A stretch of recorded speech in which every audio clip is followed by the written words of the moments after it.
ഈശോ മിശിഹായിക്ക് സ്തുതിയായിരിക്കട്ടെ. സംഖ്യയുടെ പുസ്തകത്തിൽ നിന്നുള്ള വായന 26-ാം അധ്യായം. രണ്ടാമത്തെ ജനസംഖ്യ. മഹാമാരി നിലച്ചതിനു ശേഷം കർത്താവ് മോശയോടും പുരോഹിതനായ അഹറോന്റെ പുത്രൻ എലയാസറിനോടും അരുളി ചെയ്തു. ഇസ്രായേൽ സമൂഹത്തിന്റെ 20 അതിനുമേലും വയസ്സും യുദ്ധശേഷിയുമുള്ള സകലരുടെയും കണക്ക് ഗോത്രം ഗോത്രമായി എടുക്കുക. കർത്താവ് കൽപ്പിച്ചതനുസരിച്ച് ഇസ്രായേലിൽ 20 അതിനുമേലും വയസ്സുള്ളവരെ ജെറീക്കോയുടെ എതിർവശത്ത് ജോർദാൻ അരികെയുള്ള മൊവാബ് സമതലത്തിൽ മോശയും പുരോഹിതനായ എലയാസറും കണക്കെടുക്കുന്നതിന് ഒരുമിച്ച് കൂട്ടി. ഈജിപ്തിൽ നിന്ന് പുറപ്പെട്ട ഇസ്രായേൽ ജനം ഇവരാണ്: ഇസ്രായേലിന്റെ ആദ്യജാതനായ റൂബൻ, റൂബന്റെ പുത്രന്മാരായ ഹനോക്, ഫല്ലു, ഹെസ്രോൻ, കർമ്മി എന്നിവരുടെ കുലങ്ങൾ. ഇവയുൾപ്പെട്ട റൂബൻ ഗോത്രത്തിൽ 43,730 ആളുകൾ. ഫല്ലുവിന്റെ പുത്രൻ ഏലിയാബ്, ഏലിയാബിന്റെ പുത്രന്മാർ നെമുവേൽ, ദാദാൻ, അബീറാം. കോറഹും സംഘവും കർത്താവിനെതിരായി കലഹിച്ചപ്പോൾ കോറഹിനോട് ചേർന്ന് മോശയ്ക്കും അഹറോനും എതിരായി മത്സരിച്ച സമൂഹത്തിൽ നിന്ന് തിരഞ്ഞെടുക്കപ്പെട്ട ദാദാനും അബീറാമും ഇവർ തന്നെ. ഭൂമി വാ പിളർന്ന് കോറഹിനോടൊപ്പം അവരെ വിഴുങ്ങുകയും അഗ്നി 250 പേരെ ദഹിപ്പിക്കുകയും ചെയ്തപ്പോൾ ആ സംഘം മരിച്ച് ഒരടയാളമായി തീർന്നു. എന്നിട്ടും കോറഹിന്റെ പുത്രന്മാർ മരിച്ചില്ല. ശിമയോൻ ഗോത്രത്തിൽ നെമുവേൽ, യാക്കീൻ, യാമിൻ, സേരഹ്, ഷാവൂൾ എന്നിവരുടെ കുലങ്ങൾ. ഈ കുലങ്ങൾ ഉൾപ്പെട്ട ശിമയോൻ ഗോത്രത്തിൽ 22,200 ആളുകൾ. ഗാദ് ഗോത്രത്തിൽ സെഫോൻ, ഹഗ്ഗി, ഷൂനി, ഓസ്നി, ഏരി, അരോത്ത്, അരേലി എന്നിവരുടെ കുലങ്ങൾ. ഇവയുൾപ്പെട്ട ഗാദ് ഗോത്രത്തിൽ 40,500 ആളുകൾ. യൂദായുടെ പുത്രന്മാർ ഏരും ഓനാനും. ഏരും ഓനാനും കാനാൻ ദേശത്ത് വെച്ച് മരിച്ചു. യൂദാ ഗോത്രത്തിൽ ഷേലഹ്, പേരസ്, സേരഹ് എന്നിവരുടെ കുലങ്ങൾ. പേരസിന്റെ കുലത്തിൽ ഹെസ്രോൻ, ഹാമൂൽ എന്നിവരുടെ കുടുംബങ്ങൾ. ഇവയുൾപ്പെടുന്ന യൂദാ ഗോത്രത്തിൽ 76,500 ആളുകൾ. ഇസാക്കർ ഗോത്രത്തിൽ തോല, പുവാഹ്, യാശൂർ, ഷിമ്രോൻ എന്നിവരുടെ കുലങ്ങൾ. ഇവയുൾപ്പെട്ട ഇസാക്കർ ഗോത്രത്തിൽ 64,300 ആളുകൾ. സെബലൂൺ ഗോത്രത്തിൽ സെരദ്, ഏലോൻ, യാഹ്ലേൽ എന്നിവരുടെ കുലങ്ങൾ. ഇവയുൾപ്പെട്ട സെബലൂൺ ഗോത്രത്തിൽ 60,500 ആളുകൾ. ജോസഫിന്റെ പുത്രന്മാർ മനാസയും എഫ്രായിമും. മനാസയുടെ പുത്രൻ മാക്കീർ. മാക്കീർ ഗിലെയാദിന്റെ പിതാവായിരുന്നു. ഗിലെയാദിൽ നിന്ന് യേസർ, ഹെലക്, അസ്രിയേൽ, ഷെക്കം, ഷെമിദ, ഹേഫർ എന്നിവരുടെ കുടുംബങ്ങൾ. ഹേഫറിന്റെ മകനായ സെലോഫഹാദിന് പുത്രന്മാരില്ലായിരുന്നു. മഹല, നോവ, ഹൊഗ്ല, മിൽക്ക, തിർസ എന്നീ പുത്രിമാരാണ് ഉണ്ടായിരുന്നത്. മനാസെ ഗോത്രത്തിൽ 52,700 ആളുകൾ. എഫ്രായിം ഗോത്രത്തിൽ ഷുത്തേല, ബേഖർ, താഹാൻ എന്നിവരുടെ കുലങ്ങൾ. ഷുത്തേലാഹിന്റെ മകനാണ് ഏരാൻ. ഇവയുൾപ്പെട്ട എഫ്രായിം ഗോത്രത്തിൽ 30,500 ആളുകൾ. ഇവ രണ്ടും ജോസഫിന്റെ പുത്രന്മാരുടെ ഗോത്രങ്ങളാണ്. ബെഞ്ചമിൻ ഗോത്രത്തിൽ ബേല, അഷ്ബേൽ, അഹിറാം, ഷെഫുഫാം, ഹൂഫാം എന്നിവരുടെ കുലങ്ങൾ. ബേലായുടെ കുലത്തിൽ അർദ്, നാമാൻ എന്നിവരുടെ കുടുംബങ്ങൾ. ഇവയുൾപ്പെട്ട ബെഞ്ചമിൻ ഗോത്രത്തിൽ 45,600 ആളുകൾ. ദാൻ ഗോത്രത്തിൽ ഷൂഹാമിന്റെ കുലം. ദാൻ ഗോത്രത്തിൽ 64,400 ആളുകൾ. ആശേർ ഗോത്രത്തിൽ യിമ്ന, ഇഷ്വി, ബറിയ എന്നിവരുടെ കുലങ്ങൾ. ബറിയായുടെ കുലത്തിൽ ഹേബർ, മൽക്കിയേൽ എന്നിവരുടെ കുടുംബങ്ങൾ.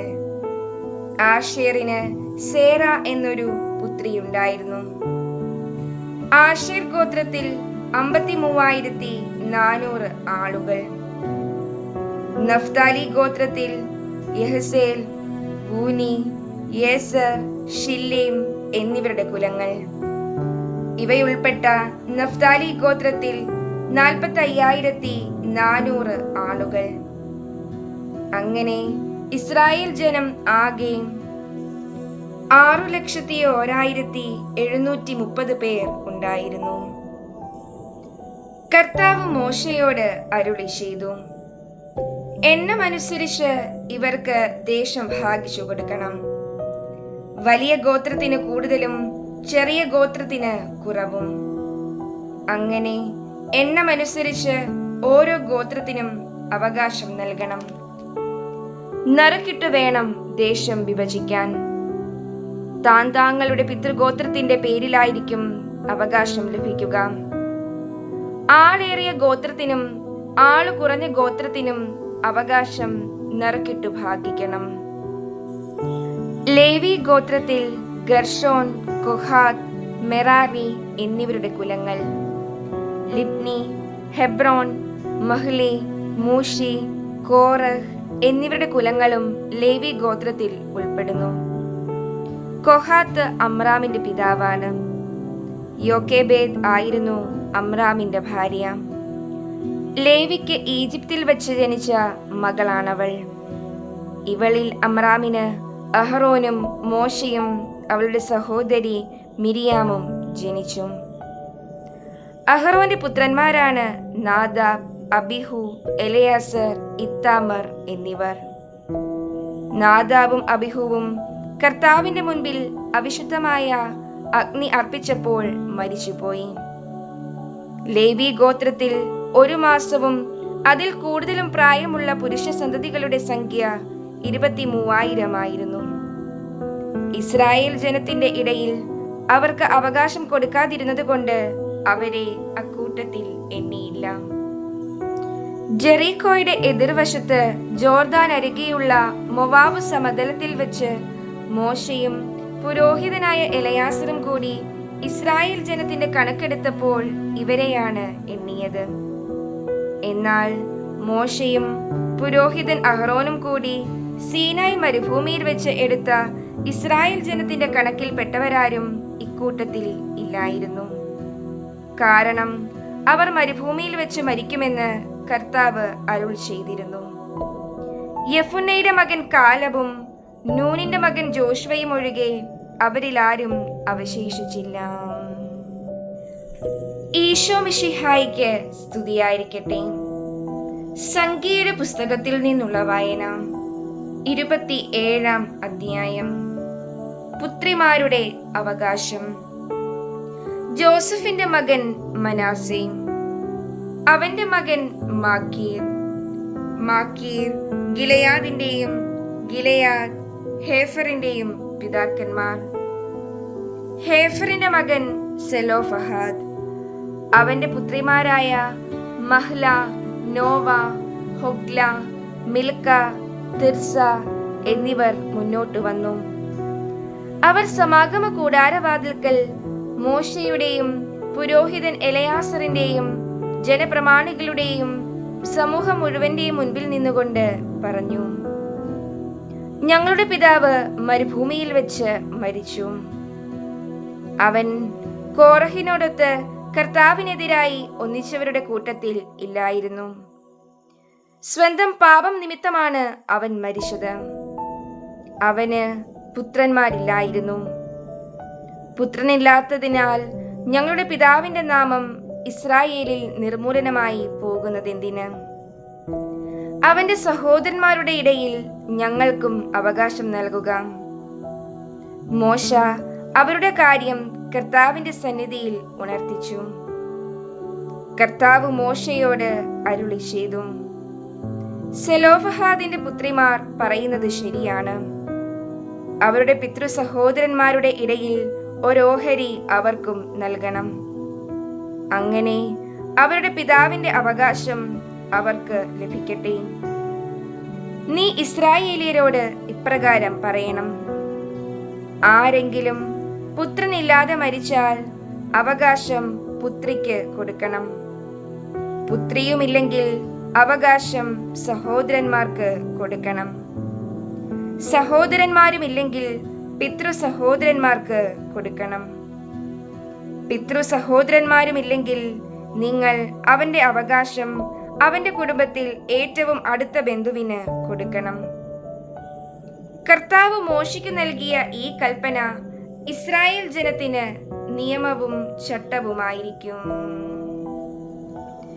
ജോഷുവ മോശയുടെ പിൻഗാമി. അനന്തരം കർത്താവ് മോശയോട് അരുളി ചെയ്തു, അബാറിം മലയിൽ കയറി ഞാൻ ഇസ്രായേൽ ജനത്തിന് കൊടുത്തിരിക്കുന്ന ദേശം കാണുക. അത് കണ്ടു കഴിയുമ്പോൾ നീയും നിന്റെ സഹോദരൻ അഹറോനെ പോലെ പിതാക്കന്മാരോട് ചേരും. സിൻ മരുഭൂമിയിൽ കാദശിലെ മെരീബ ജലാശയത്തിനടുത്ത് വെച്ച് ജനം കലഹമുണ്ടാക്കിയപ്പോൾ അവരുടെ മുൻപിൽ എന്റെ പരിശുദ്ധിക്ക് സാക്ഷ്യം നൽകാതെ നീ എന്റെ കൽപ്പന ലംഘിച്ചു. മോശ കർത്താവിനോട് അപേക്ഷിച്ചു. അവിടുത്തെ ജനം ഇടയനില്ലാത്ത ആടുകളെ പോലെ ആയിപ്പോകാതെ എല്ലാ കാര്യങ്ങളിലും അവരെ നയിക്കാൻ സകല ജീവന്റെയും ദൈവമായ കർത്താവ് ഒരാളെ സമൂഹത്തിന്റെ മേൽ നിയമിക്കാൻ തിരുവുള്ളമാകട്ടെ. കർത്താവ് മോശയോട് അരുളി ചെയ്തു, നൂനിന്റെ മകനും ആത്മാവ് കുടികൊള്ളുന്നവനുമായ ജോഷുവയെ വിളിച്ച് അവന്റെ മേൽ നിന്റെ കൈ വയ്ക്കുക. പുരോഹിതനായ എലയാസറിന്റെയും സമൂഹത്തിന്റെയും മുൻപിൽ നിർത്തി അവർ കാണെ നീ അവനെ നിയോഗിക്കുക. ഇസ്രായേൽ ജനം അവനെ അനുസരിക്കേണ്ടതിന് നിന്റെ അധികാരം അവന് നൽകുക. അവൻ പുരോഹിതനായ എലയാസറിന്റെ മുൻപിൽ നിൽക്കണം. എലയാസർ അവന് വേണ്ടി ഉറീം വഴി കർത്താവിന്റെ തീരുമാനം അന്വേഷിച്ചറിയണം. ഇസ്രായേൽ ജനം എല്ലാ കാര്യങ്ങളിലും ജോഷുവയുടെ നേതൃത്വത്തിന് വഴങ്ങണം. കർത്താവ് കൽപ്പിച്ചതുപോലെ മോശ പ്രവർത്തിച്ചു. അവൻ ജോഷുവയെ വിളിച്ച് പുരോഹിതനായ എലയാസറിന്റെയും സമൂഹത്തിന്റെയും മുൻപാകെ നിർത്തി. അവന്റെ മേൽ കൈവച്ച് കർത്താവ് കൽപ്പിച്ചതുപോലെ അവനെ നിയോഗിക്കുകയും ചെയ്തു.